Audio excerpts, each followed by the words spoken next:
ऐसे समझे ईपीएफओ की पेंशन योजना का गणित।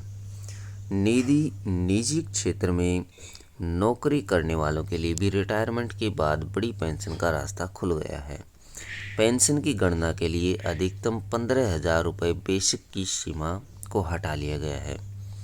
इसका अर्थ है कि अब निजी क्षेत्र के लोगों को भी उनके अंतिम वेतन के हिसाब से पेंशन पाने का मौका मिलेगा।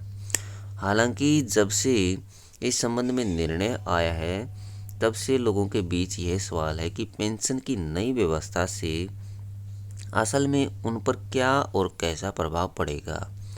कुछ लोग मान रहे हैं कि पेंशन की तुलना में एक मुश्त पीएफ उठाना अच्छा विकल्प है। इस पूरी व्यवस्था को समझकर आप यह निर्णय ले सकते हैं कि वास्तव में आपके लिए कौन सा विकल्प उचित होगा। इस व्यवस्था एवं बदलाव को सरल शब्दों में बता रहे हैं अमित तिवारी। व्यवस्था इस प्रकार से है। कर्मचारी पेंशन स्कीम ईपीएस 1995 के तहत कर्मचारियों को रिटायरमेंट के बाद जीवन पर्यंत पेंशन मिलती है। सेवा में रहते हुए या रिटायरमेंट के बाद कर्मचारी का निधन होने की स्थिति में उस पर आश्रित को पेंशन का आधा हिस्सा मिलता है। ईपीएस के लिए पेंशन फंड में कर्मचारी का अंशदान नहीं होता है। नियोक्ता की तरफ से इसमें कर्मचारी के बेसिक वेतन के 8.33% के बराबर का अंशदान दिया जाता है। यह अंशदान नियोक्ता की तरफ से पीएफ में दिए जाने वाले कुल 12% अंशदान में से ही होता है।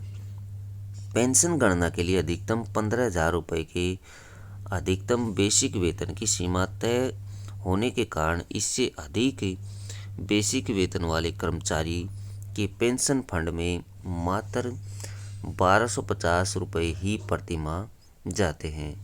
यह गणना 15,000 रुपये मासिक बेसिक वेतन के आधार पर की जाती है। अब पेंशन की गणना के लिए अधिकतम बेसिक वेतन की सीमा को हटा लिया गया है।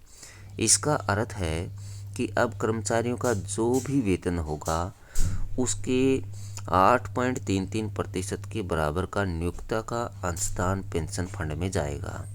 पेंशन की गणना भी इसी के आधार पर की जाएगी। फंड पर इस तरह से पड़ेगा प्रभाव। पीएफ एवं पेंशन फंड में राशि पर पड़ने वाले असर को उदाहरण के माध्यम से समझते हैं। यदि मासिक बेसिक वेतन 50,000 रुपये है तो कर्मचारी और नियोक्ता का अंशदान 6,000 रुपये बनता है। कर्मचारी का पूरा 6,000 रुपये का अंशदान पीएफ खाते में जाता है।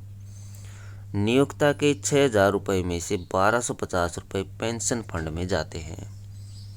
नियोक्ता के अंशदान के शेष 4,750 रुपये कर्मचारी के पीएफ खाते में जाते हैं। इस तरह प्रति माह कर्मचारी के पीएफ खाते में 10,750 रुपये जाते हैं। नई व्यवस्था में नियोक्ता के 6,000 रुपये में से 4,165 रुपये पेंशन फंड में जाएंगे। शेष 1,835 रुपये पीएफ खाते में जाएंगे। इसी तरह प्रति माह कर्मचारियों के पीएफ खाते में 7,835 रुपये जाएंगे। नए आधार पर गणना। माना कि आप 25 साल से नौकरी कर रहे हैं। 5 साल बाद आपको रिटायर होना है। आज आपका बेसिक वेतन 50,000 रुपये है और अगले 4 साल यदि आप 10% सालाना बढ़ोतरी का अनुमान रखते हैं तो 60 महीने यानी 5 साल का औसत बेसिक वेतन 61,051 रुपये मासिक बनेगा। ऐसे पड़ेगा पेंशन पर प्रभाव। पेंशन की गणना का फॉर्मूला पिछले 60 महीने का औसत बेसिक वेतन नौकरी के वर्षों की संख्या को 70 से डिवाइड करना। अधिकतम 15,000 रुपये की सीमा के आधार पर गणना यदि नौकरी के कुल 30 वर्ष हैं। 15,000 गुणा 30/70 बराबर 6,428 रुपये। इस प्रकार अभी तक की व्यवस्था में कर्मचारियों का अंतिम वेतन कितना भी हो, 30 साल की नौकरी के बाद उसकी पेंशन 6,428 रुपये बनेगी।